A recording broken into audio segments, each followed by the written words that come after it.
మనమే నేర్పుతున్నాం.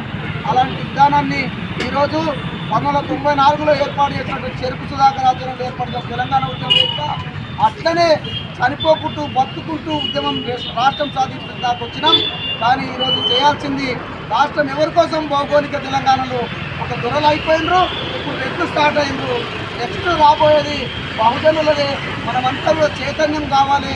ప్రజలు చైతన్యంగా ఉంటారు కానీ మనమే అలగలగా ఈ వివిధ రంగులతో మనం పోయి వాళ్ళను కంప్లీట్ చేస్తున్నాం.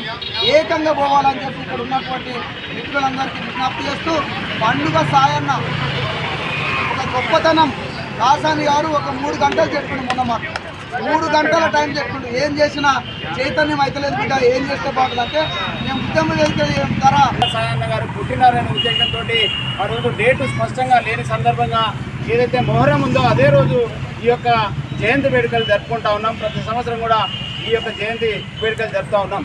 ఈ సందర్భంగా ఈ కార్యక్రమానికి ఇచ్చేసినటువంటి మన కాన్స్టిట్యున్సీ అధ్యక్షుడు రామసామన్న గారికి, బుచ్చన్న గారికి, టౌన్ ప్రెసిడెంట్ కృష్ణ గారికి, అశోక్ అన్న గారికి, ఎంఈఓ గారికి, అదేవిధంగా డాక్టర్ జగన్ గారికి, మరి శ్రీనివాస్ గారికి, రామన్న గారికి, రామకృష్ణ గారికి, అదేవిధంగా వెంకటయ్య గారికి, మరి ఆనంద్ గౌడ్ గారికి, అదేవిధంగా శ్రీనివాస్ గారికి, అదేవిధంగా ఇంకో శ్రీనివాస్ టీచర్ గారికి, హనుమతి గారికి, నాగేష్ గారికి, రామకృష్ణ గారికి, ఇక్కడ ఇచ్చేసినటువంటి అందరూ కూడా ఈరోజు ఎందుకంటే పార్టీలకు అతీతంగా అందరూ కూడా రావాలి, అన్ని వర్గాలు రావాలి అనే ఉద్దేశంతో అందరూ కూడా ఆహ్వానం పంపించడం జరిగింది.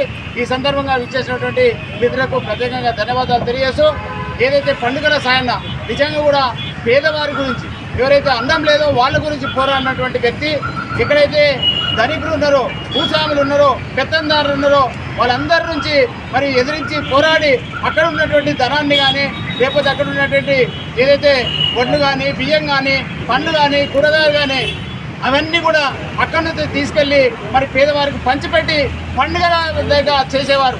అందుకే ఆయనను పండుగల సాయాన్ని అన్నారు. ఆయన ఎక్కడ పోతే అక్కడ పండుగ అనేది ఏర్పడిన సందర్భంగా ఆయన ఒక వాతావరణాన్ని సృష్టించి ఆయన ఇంటి పేరే పండుగల సాయన్నగా ఆయన పేరు సంపాదించుకోవడం జరిగింది. అంటే ఇటువంటి మానవీయత ఉన్నటువంటి పండుగల సాయన్న గారి ఆశయాలను ప్రతి ఒక్కరు కూడా సాధించాల్సిన అవసరం ఉంది. పార్టీలకు అతీతంగా, కులాలకు అతీతంగా ప్రతి ఒక్కరు కూడా